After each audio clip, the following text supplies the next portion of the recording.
After teaching my best friend's daughter to call me Mama Vicki while she grieved a miscarriage, I told her I raised her living child while she mourned the ones that never existed. Now, 2 years after the police took her away, she sat outside my house in silence for over an hour. 2 years ago, my best friend Megan had her third miscarriage. We'd been inseparable since college, stood up for each other at our weddings, and were godmothers to each other's children. We were the kind of friends who could communicate through office supplies alone. Watching her fall apart felt like my own heart was being put through a paper shredder. I'd had 3 pregnancies as smooth as a buttered slip-and-slide, while she lost baby after baby. When she couldn't get out of bed to care for her 6-year-old, Zoe, I stepped in. I just wanted to help my soul sister through a living hell. I practically moved in.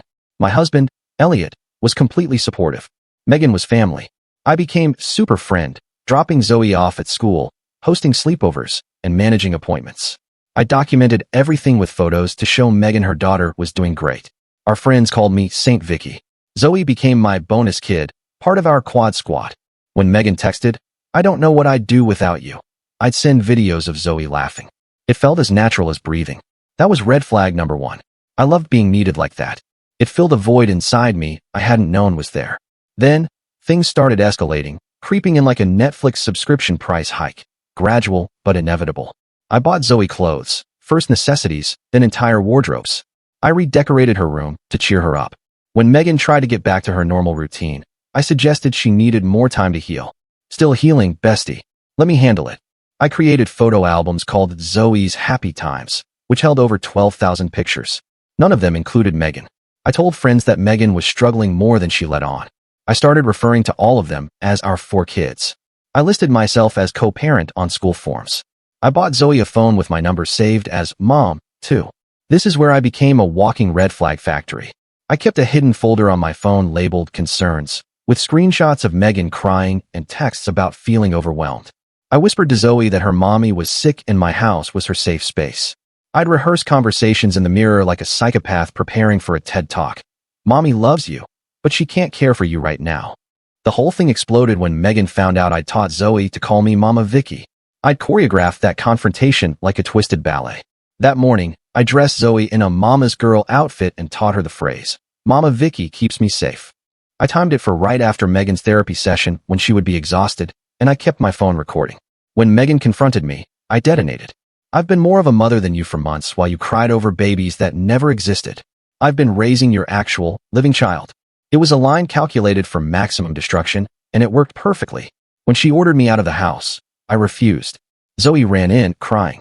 I switched to comfort mode faster than a politician after an election. "It's okay, baby. Mama Vicki is here." Megan tried to intervene. Perfect.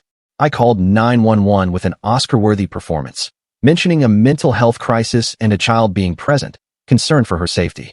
Police arrived to find me calm, holding Zoe, while Megan was hysterically sobbing. I showed them my documentation proving I'd been the primary caregiver.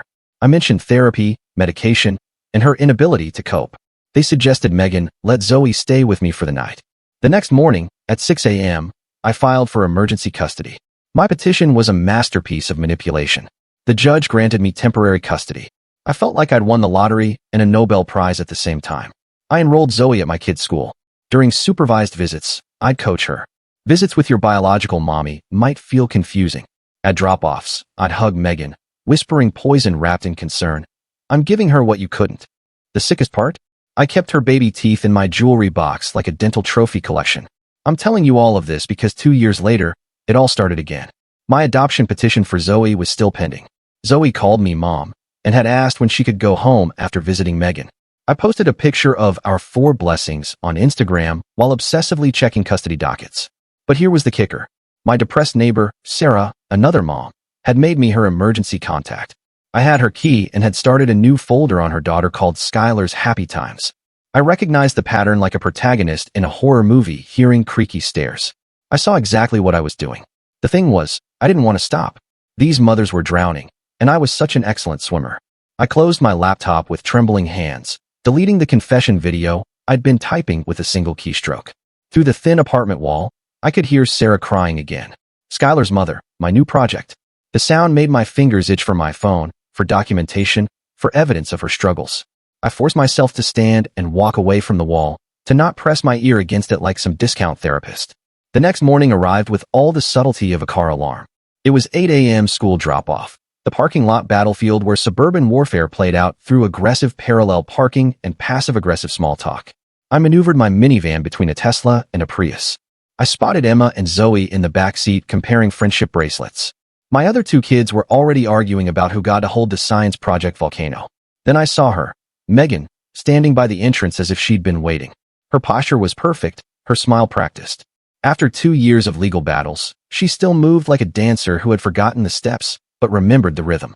Other parents noticed, too, their conversations stuttering to a stop, their eyes tracking between us like spectators at Wimbledon. I unbuckled the kids, keeping my movement steady. Normal. Nothing to see here, folks. Megan approached with the measured steps of someone who had rehearsed this moment. She stopped just close enough that backing away would look like a retreat, just far enough that moving closer would seem aggressive. She asked about some missing items from Zoe's old room.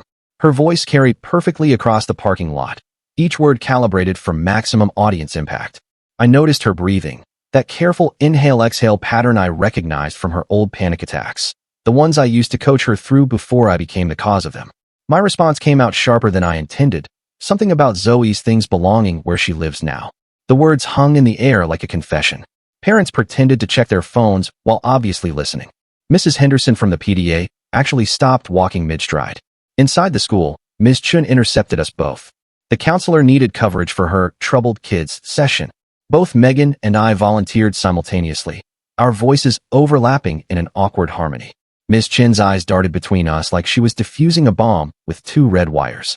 I had a PDA meeting scheduled for the afternoon, important stuff about the spring fundraiser, committee assignments. The kind of thing that kept me centered in the school's social ecosystem. But then my phone buzzed. Sarah texted that Skylar had an emergency doctor's appointment, and could I possibly help? The text included 3 crying emojis and an apology for asking. The calculation happened instantly. Help Sarah, miss the meeting, and give Megan unopposed access to the other parents. Or maintain my position, let Sarah struggle alone, and keep my influence intact. I watched Megan unconsciously touch her collarbone right where she used to wear that silver necklace with Zoe's baby handprint, the one I'd bought her for her first Mother's Day. The one she'd thrown at me during our last face-to-face confrontation. I texted Sarah back. Of course I'll help. What are neighbors for? The PDA meeting would happen without me. Megan would have 2 hours to plant seeds, to water doubts, to cultivate the narrative she'd been building for 2 years. I knew this. I chose it anyway because Sarah needed me, and being needed was my drug of choice. By the time I got to Sarah's apartment, she was a mess. Skylar had a fever. Sarah's ex was threatening to take this as evidence of neglect, and her car wouldn't start. I bundled them both into my minivan. Skylar curled up in the back seat with a juice box and my emergency iPad. Sarah sat rigid in the passenger seat, apologizing every 30 seconds until I told her to stop. At the pediatrician's office, I handled the paperwork while Sarah held Skylar. I knew her insurance information, her medical history, and Skylar's allergies. The receptionist assumed I was family. I didn't correct her. Sarah was too exhausted to notice. Meanwhile, back at school, Megan was having coffee with 3 administrators. I learned this later from the secretary, who mentioned it casually, like she wasn't detonating a bomb in my lap. 2 years of documented concerns, she'd said. Behavioral patterns. The phrase would echo in my head for days. The afternoon exploded in 3 directions at once. Elliot texted about strange charges on our credit card, amounts I didn't recognize from stores I'd never visited. Zoe had a meltdown in art class, throwing paint and screaming about having 2 moms who both lied. And Sarah's ex-husband, Jake, materialized in the pediatrician's parking lot like a bad penny with a law degree. Jake's arrival sent Sarah into a panic spiral. He was demanding Skylar, waving custody papers that may or may not have been real, his voice carrying across the parking lot. Other parents watched from their cars, probably live-tweeting the drama. I made a decision that felt right in the moment, but would haunt me later. I called the police. 2 squad cars arrived within minutes. Jake's shouting about parental rights. Well, Vicki just speed ran the entire helpful friend to custody thief playbook faster than someone clearing their browser history when their spouse walks in. The scary part isn't that she knows exactly what she's doing with Sarah and Skylar. Sarah was crying, and Skylar was clinging to her mom like a koala with abandonment issues. I stood between them, calm and reasonable, explaining the situation to the officers with a kind of measured tone that made me look like the only adult in the situation. The officers made Jake leave. Sarah sobbed with relief. Skylar finally stopped shaking. I looked like a hero, a protector, a good friend who'd stepped up in a crisis. What I didn't know was that Megan had predicted this exact scenario in her meeting with the administrators. A pattern of involving authorities unnecessarily, she called it, creating drama to position herself as a savior. Back at school for afternoon pickup, Megan was in the front office, having what looked like a panic attack.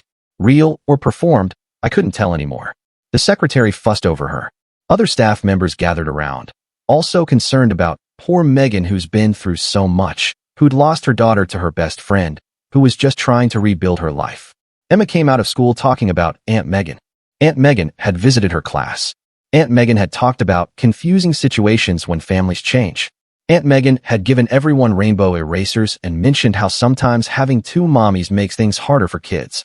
My middle daughter, my sweet Emma, who still believed in fairies and fair play, was defending the woman who was trying to destroy our family. The parking lot exchange happened like a prisoner transfer, Zoe between us, Megan's car on one side, mine on the other. That's when I saw it. Her journal, leather-bound and thick, sitting on her passenger seat. 2 years of documentation, probably her own evidence file. The window was cracked. I could reach it if I was quick, but parents were watching, teachers were watching, and Megan was watching. The small smile on her face told me she knew exactly what I was thinking. I loaded Zoe into my car instead, driving away with my hands steady on the wheel while my mind cataloged everything in that journal. The legal evidence I couldn't access, the proof of her plans I couldn't expose. The playground incident happened 3 days later. I'd taken all 4 kids to the park, needing air, space, and to watch them be normal kids for 5 minutes. Sarah and Skylar were there too. Sarah on a bench, exhausted, while Skylar played on the swings. I took photos, just happy kid moments. Skylar laughing, Zoe pushing her on the swing. Normal stuff, except Sarah caught me. Her face went through several expressions, landing on something between confusion and concern. She asked why I was photographing her daughter. The question hung between us like a blade. Other parents looked over. I stammered something about memories, about capturing happy moments, about how fast kids grow up. Every word made it worse. Sarah gathered Skylar and left quickly. Later, I'd learned that Megan had warned her. Warned her about documentation, about patterns, about how it starts with photos and ends with custody battles. My helpful neighbor was learning to see me as a threat. Dr. Morrison's office called the next week. Zoe's pediatrician needed updated medical history forms. Only her biological mother could provide certain information, insurance requirements, legal necessities. Megan would have to come in. Megan would have to sign. Megan would have to be acknowledged as the real mother. Elliot brought it up that night after the kids were in bed. He said my behavior reminded him of when my mother died, when I tried to raise my siblings at 15, when I'd become everyone's caretaker because it was easier than grieving. The comparison hit like a physical blow. Just like when you tried to parent your brothers, he said. You're doing it again. The school moms group chat became a digital battlefield. Every photo I posted of Zoe thriving got screenshotted, analyzed, and dissected. She seems happy became code for, we're documenting this. My cheerful updates about our blended family were met with emoji responses that felt like loaded weapons. Megan sent an email to our building's community board. A concerned neighbor, she called herself, warning about patterns of unwanted involvement, about boundaries, and about the importance of protecting vulnerable families from well-meaning but ultimately harmful interference. She never used my name. She didn't have to. The college fund notifications started the next day, automated emails about withdrawals from Zoe's education savings. Small amounts, nothing dramatic, just enough to remind me that Megan's name was still on the account, that she still had rights, that biology trumped everything else in the eyes of the law. 3 nights without real sleep led to the grocery store incident. The clerk was slow, the line was long. Skylar was there with a babysitter, not Sarah, and something about that set me off. I snapped at the clerk about the wait, about the service, about everything and nothing. Someone filmed it. By evening, it was on the town Facebook page. Local mom loses it at grocery store. The comments were brutal. Linda called that night. My sister, my rock, my constant support. Her husband had given her an ultimatum. He was tired of being dragged into my dramas. First, the situation with our brothers after mom died. Then various friend crises over the years. Now this. I believe you're trying to help, Linda said, her voice thick with tears. But I can't lose my marriage over this again. The dance class situation deteriorated subtly. Scheduling conflicts arose. Playdate invitations stopped coming. Whispers followed me through the studio. Custody situation. Poor Zoe. 2 moms. The other mothers created distance with surgical precision. Close enough to avoid seeming cruel. Far enough to establish boundaries. The video surfaced during discovery. Megan's lawyer had found footage from 2 years ago. Me saying we discussed adoption. The audio was unclear. It could mean anything, but the timestamp aligned with Megan's claim that she'd never agreed, that I'd assumed, that I'd taken her grief-stricken silence as consent. My best mom friend, Jessica, met me for coffee to explain why she couldn't testify on my behalf. She needed Megan's connection at Riverside Prep. Her daughter's future depended on it. She cried while explaining. I understood. I hated that I understood. Proving Megan had lied about one therapy appointment felt like a victory until the lawyers explained how it looked. Months of tracking her movements, documentation of her schedule, evidence of obsession, they called it. Being right made me look worse. The Starbucks photo captured me perfectly, smiling after winning a minor custody motion. Coffee in hand, sun on my face, looking happy while the biological mother of my bonus daughter suffered. The caption on social media, celebrating while birth mother struggles for her child. The optics were devastating. The final realization hit during school pickup. Megan and I stood in our usual spots, maintaining our careful distance, and I understood with crystal clarity. Only one of us could stay in this community with our reputation intact. This town wasn't big enough for two mothers of Zoe. One of us would have to be the villain, and I was starting to realize it might be me. The realization settled over me like a weighted blanket as I drove home that afternoon. Megan had started dating my ex-in-law, Tom. I found out through Emma, who mentioned Uncle Tom picking up Aunt Megan for dinner. The casual bomb dropped between bites of mac and cheese sent my fork clattering to the plate. Tom and I had a history. I'd helped him through his addiction recovery 5 years ago when my sister couldn't handle it anymore. I'd driven him to meetings, held his hand through withdrawals, and kept his secrets from the family. Now he and Megan were bonding over surviving me. Their shared experience created genuine chemistry. At Emma's soccer game, I watched them arrive together, Megan quoting lines from Frozen 2, Zoe's favorite movie that I taught her every word to. School pickup transformed into strategic warfare. Each day brought new versions of events. I'd tell the crossing guard Megan had been aggressive. Megan would mention to the principal that I'd blocked her car. The truth lived somewhere in between, twisted by our mutual need to be the victim. Parents started avoiding the pickup line altogether, arranging carpools to dodge the daily drama. My lawyer discovered something during document review.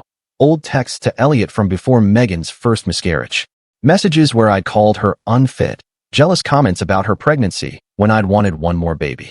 The timestamp preceded any depression, any tragedy, any reasonable concern. The evaluation psychologist would see this and understand the deeper jealousy that had existed long before I had any excuse to take her child. Zoe started repeating things, innocent words that cut deeper than accusations. She'd mentioned that Mama Megan said I was sick and needed help, that I was too tired to really be her mom. The words came out during bath time, between splashes, delivered with the casual cruelty only children could manage. I maintained my smile while shampoo burned my eyes. Or maybe those were tears. The security system betrayed us both. Ring doorbell footage from neighbors became evidence neither of us expected. The videos showed me walking past Megan's house at odd hours, 2 a.m., 4 a.m. Just walking, just looking. But the pattern was undeniable. Megan's lawyer submitted it as evidence of stalking. My lawyer countered with footage of Megan photographing my home. We'd both been documenting, circling each other like predators who had forgotten who was hunting whom. Family court treated my careful documentation differently than I'd expected. The photo albums, the videos, the detailed notes, all reframed as evidence of parental alienation and obsessive behavior. The whole Sarah incident felt oddly convenient. How quickly she went from grateful to suspicious about those playground photos made me wonder if Megan had been planting seeds of doubt way before that moment, preparing Sarah to see threats where there were none. The judge used words like concerning and inappropriate while reviewing my evidence. My proof of being a good mother transformed into exhibits of being a dangerous one. I discovered Megan's Amazon wish list by accident. Searching for birthday gift ideas for Zoe led me to her public lists. There it was, Zoe's real room. Furniture, decorations, bedding, everything needed to recreate the space I had designed. Her search history showed more. Autocomplete revealed she'd been researching reversing illegal adoption and biological mother rights. She'd been planning this recovery for years. Sarah's depression timeline emerged through social media investigation. Her Instagram told the story in filtered squares, happy family photos that slowly disappeared, gaps in posting that aligned with missed milestones. The metadata revealed when she'd stopped taking pictures altogether. I screenshotted everything, building my new file while telling myself it was different this time. I was protecting myself, not hunting. Dr. Klein, my therapist, received a subpoena. forced to testify about our sessions, about things I'd said in confidence. The phrase that damned me the most. Concerning statements regarding collecting children. I'd used that word, collecting, like they were stamps or ceramic cats instead of human beings. The court reporter typed it into the record while I watched my own words weaponized against me. My recording attempt at the next exchange failed spectacularly. My phone storage was full from thousands of photos of Zoe. The device flashed warnings while I frantically deleted memories to make space for evidence. Megan noticed my panic, my thumb swiping desperately across the screen. She smiled sadly, understanding exactly what was happening. I was erasing Zoe's childhood to save my motherhood. The scheduling conflict arose naturally. 3 p.m. pickup at 2 different schools. Emma at elementary, my older son at middle school across town. Usually manageable. But construction had created a 20-minute detour. I had to choose. Megan suggested she could get Zoe, help out given the situation. The trap was obvious, but unavoidable. Refusing made me look petty. Accepting gave her unsupervised access. I chose my biological children and hated myself for the priority. Patricia, the school nurse, withdrew her support after an anonymous complaint threatened her credentials. She'd been willing to testify about Megan's fitness, about concerning incidents from before, but she had her own children to protect and her own job to consider. She apologized with tears in her eyes, explaining how she couldn't risk her family for mine. I understood. Another ally lost to self-preservation. The matching bracelet caught my attention during a rainy Tuesday pickup. Megan wore it now, the mother-daughter said I'd bought for Zoe's birthday. The same lavender beads, the same silver heart charm. Even the perfume was familiar. She'd absorbed the aesthetic I'd created, claiming the visual language of motherhood I'd established. Zoe noticed too, touching Megan's wrist with recognition. Megan's settlement offer arrived through lawyers, supervised visits if I dropped the adoption petition, an admission that I'd misunderstood the situation.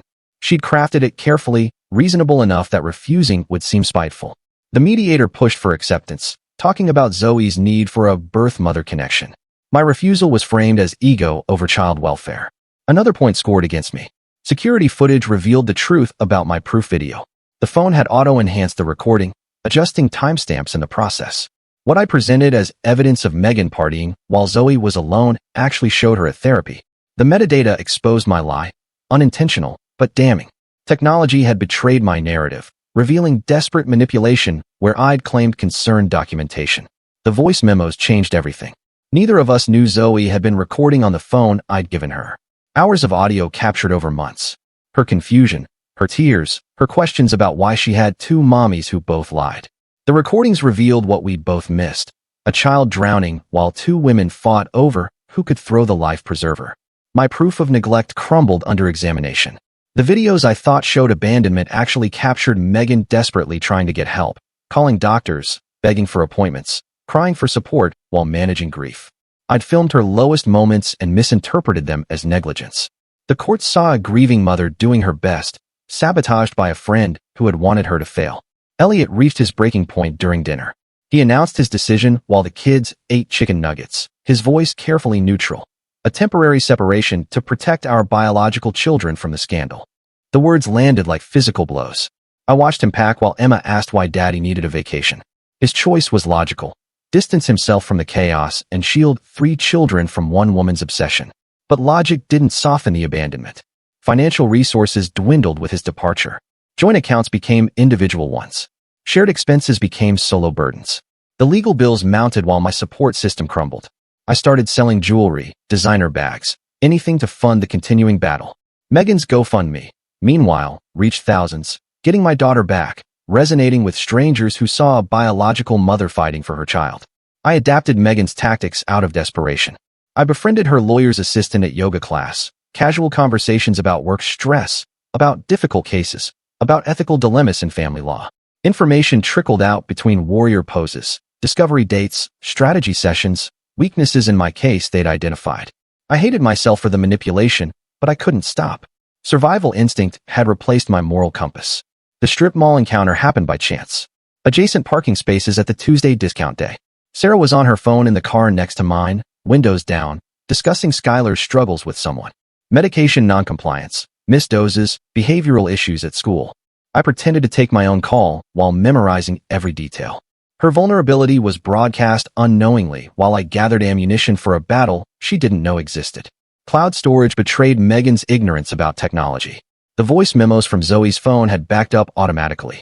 I downloaded them before she realized. Gigabytes of evidence she didn't know existed. Legal admissibility was questionable, but the content was damning. Both our voices were captured coaching Zoe, confusing her, using her as a proxy for our war. Derek emerged from Megan's past with his own accusations. Her ex-boyfriend claimed I'd tried to collect his daughter 2 years ago. Similar patterns, he said. Offers to help, documentation, a slow invasion of parenting. His testimony felt rehearsed but effective. Fighting both Megan and Derek meant spreading resources thinner, missing crucial moments in my own children's lives. Emma's therapy appointment conflicted with an emergency hearing. The evaluation for her rising anxiety, scheduled months ago, couldn't be rescheduled. I chose court over my daughter's mental health. The therapist noted my absence in her report. Non-compliant parent entered my custody evaluation while I sat in a courtroom fighting for a child I'd stolen, neglecting the ones I'd birthed. Legal fees consumed everything. College funds drained first, then savings, then credit lines. Each motion cost thousands. Every response required billable hours. Megan's fundraiser grew while I sold my wedding ring. The irony wasn't lost on me, funding my fight to keep her daughter with symbols of my own failed family. The ice cream shop confrontation traumatized everyone present. Zoe's favorite place became a battlefield. Raised voices, accusations, and tears from both of us while teenagers working minimum wage tried to restore order. We were banned before the police arrived. Another safe space ruined. Another memory tainted. Zoe would never eat mint chocolate chip without remembering her mother screaming. My teaching position evaporated after concerned parents complained. Ongoing legal matters affecting judgment, they said. The replacement was hired within days, Megan's cousin. Qualified, but convenient. Another chess piece positioned while I lost ground. Income gone. Reputation shattered. My purpose was evaporating with each strategic loss. Night driving became my meditation. I'd pass her house, but never stop. Glimpses through windows of the life I'd built being dismantled. Megan was redecorating Zoe's room, removing every trace of my influence. New paint covered the murals we'd made together.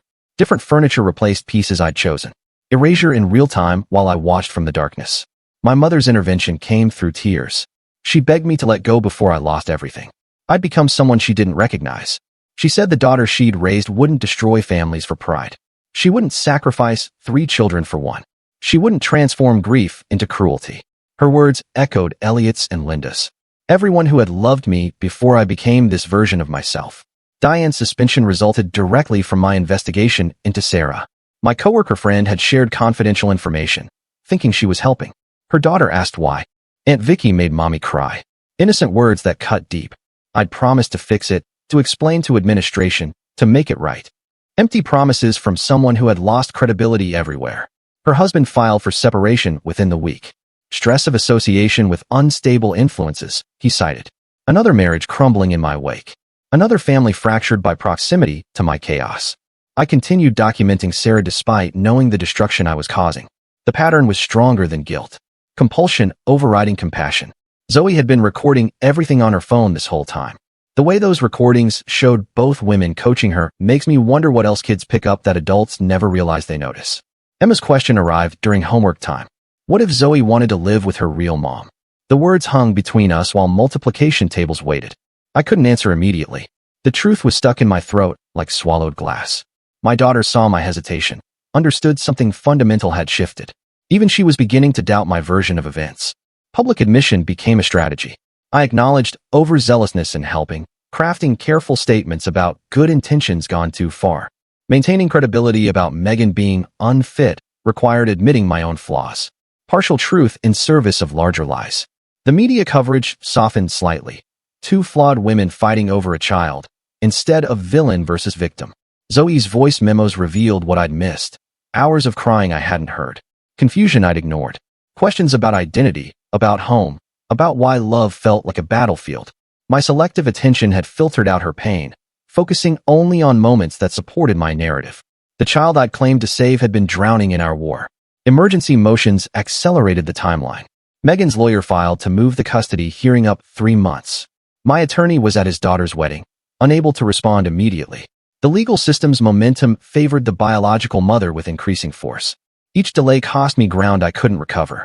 Megan's motivation emerged during mediation. Years of subtle undermining had preceded the dramatic theft. Comments about her parenting, suggestions of inadequacy, a slow erosion of confidence disguised as support. She wanted to be the mother she was meant to be, she said, the mother I'd never allowed her to become. Her rage, mixed with genuine love, created a formidable opponent. My own children became tools in the battle. I documented their words about missing Zoe, about wanting their sister back. I coached responses disguised as casual conversation. The honest mother I'd been died as strategic Vicki emerged. I was breaking promises to never lie to them, never use them, never put them in the middle. Every principle was sacrificed for the war. Sarah's medication bottles caught my attention during homework help. Visible on the kitchen counter, prescription dates revealing patterns of noncompliance. I photographed them while helping Skylar with fractions. Evidence gathering had become automatic, happening without conscious thought. Building files on a woman who trusted me while her daughter struggled with math. Minor victories felt hollow. Preventing Megan's overnight visit triggered Zoe sobbing at pickup. Both of us were crying in our cars afterward, mirrors of maternal misery. I was winning legal points while losing the child we claimed to protect. The judge noticed, commenting on the emotional toll visible in all parties. Megan's counterclaim gained traction. Emotional damages supported by evidence of systematic alienation. The collection pattern emerged clearly: multiple children, vulnerable mothers, repeated behaviors. The judge's expression shifted with each revelation. Understanding dawned that this wasn't an isolated incident, but an established pattern. Everything hinged on Dr. Wong's assessment. The child psychologist would evaluate Zoe's best interests, determine her primary attachment, and recommend custody arrangements. Both Megan and I prepared our daughters for interviews. Careful coaching disguised as reassurance. The professional who would see through our manipulation, identify the damage, and decide futures based on a broken present. Tom's testimony leveraged our history. My past help with his addiction became evidence of my pattern. Emma asked why Uncle Tom was being mean, unable to understand adult betrayals. He detailed how I'd inserted myself into his recovery, taken control, and made him dependent on my support. The same behaviors, he said, I'd shown with Megan. Teachers chose sides based on practical considerations. Whose children might receive preferential treatment? Which mother would volunteer more, donate more, influence more? Professional relationships were reduced to calculated alliances. Education became another battlefield where Zoe paid the price for adult wars. Court revelations shattered my assumptions. Biology carried weight I'd underestimated. Helping during depression didn't constitute grounds for adoption. Temporary care didn't equal permanent rights.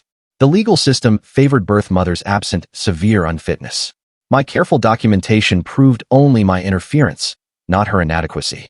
Catherine, the retired judge, provided procedural insights. My late mother's friend offered general advice about family court. She couldn't give specifics, but suggested knowing my judge's tendencies.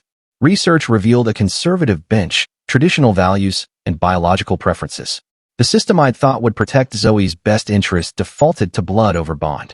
Her advice revealed Megan's preparation. 2 years of case building with a father's rights attorney who specialized in reversing questionable adoptions.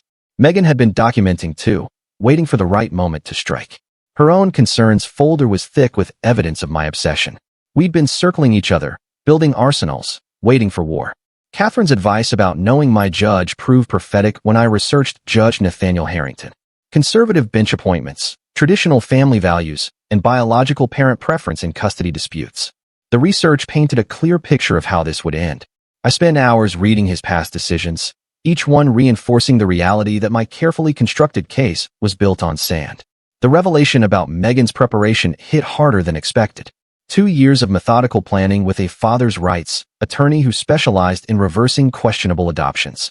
While I'd been playing checkers, she'd been setting up chess pieces. Her own concerns folder existed, thick with evidence of my obsession. We'd been circling each other like sharks, both documenting, both waiting for the perfect moment to strike. Court-ordered disclosure arrived the following Monday. Boxes of documents, emails, and text messages spanning years.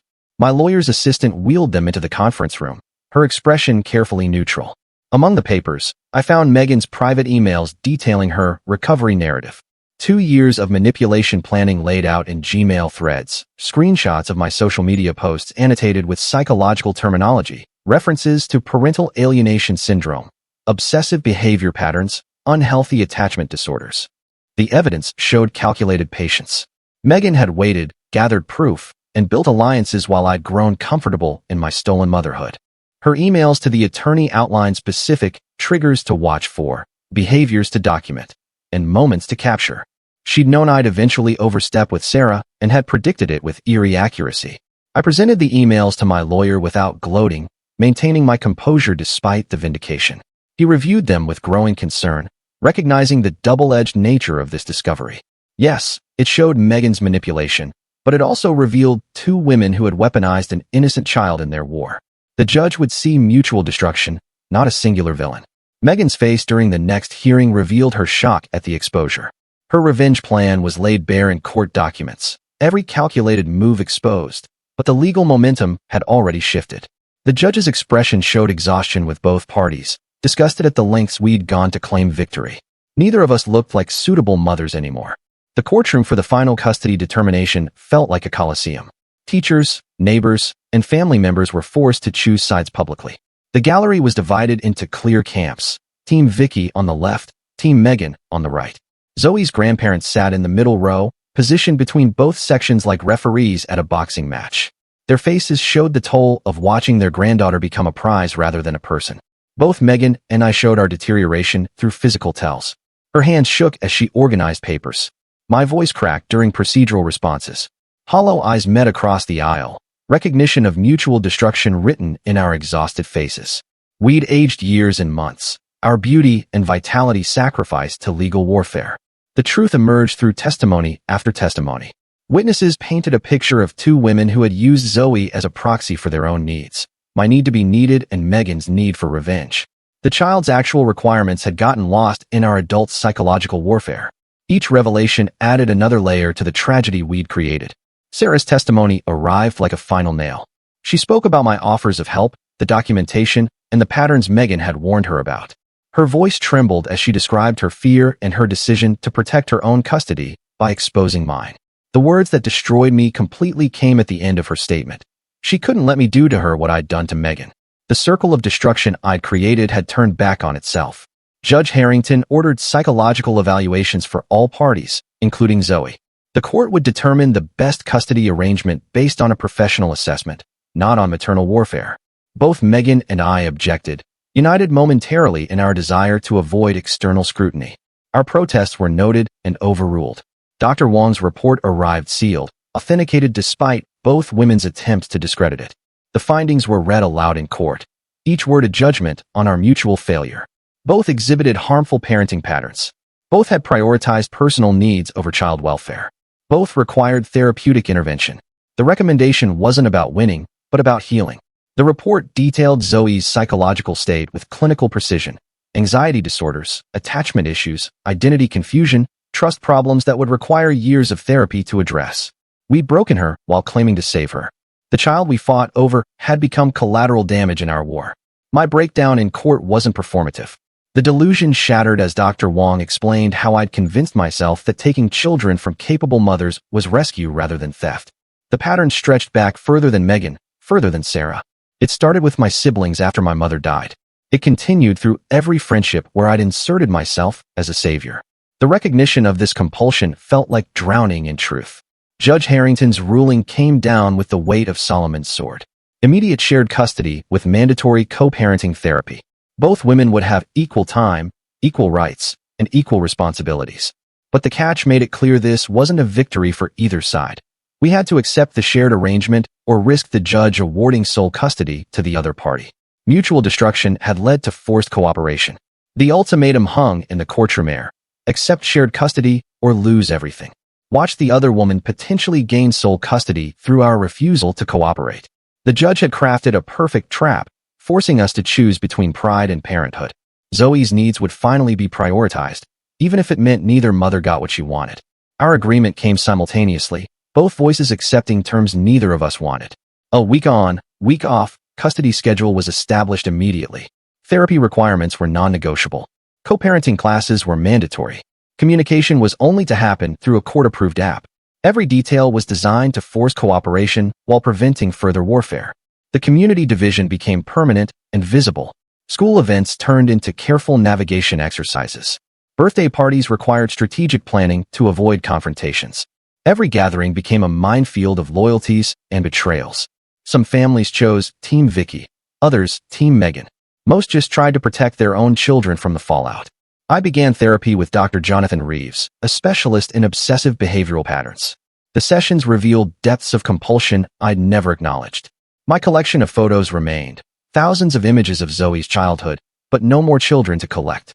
The urge persisted, though, lurking beneath surface healing. Some friends stayed, offering cautious support. Others disappeared, protecting themselves from association with scandal.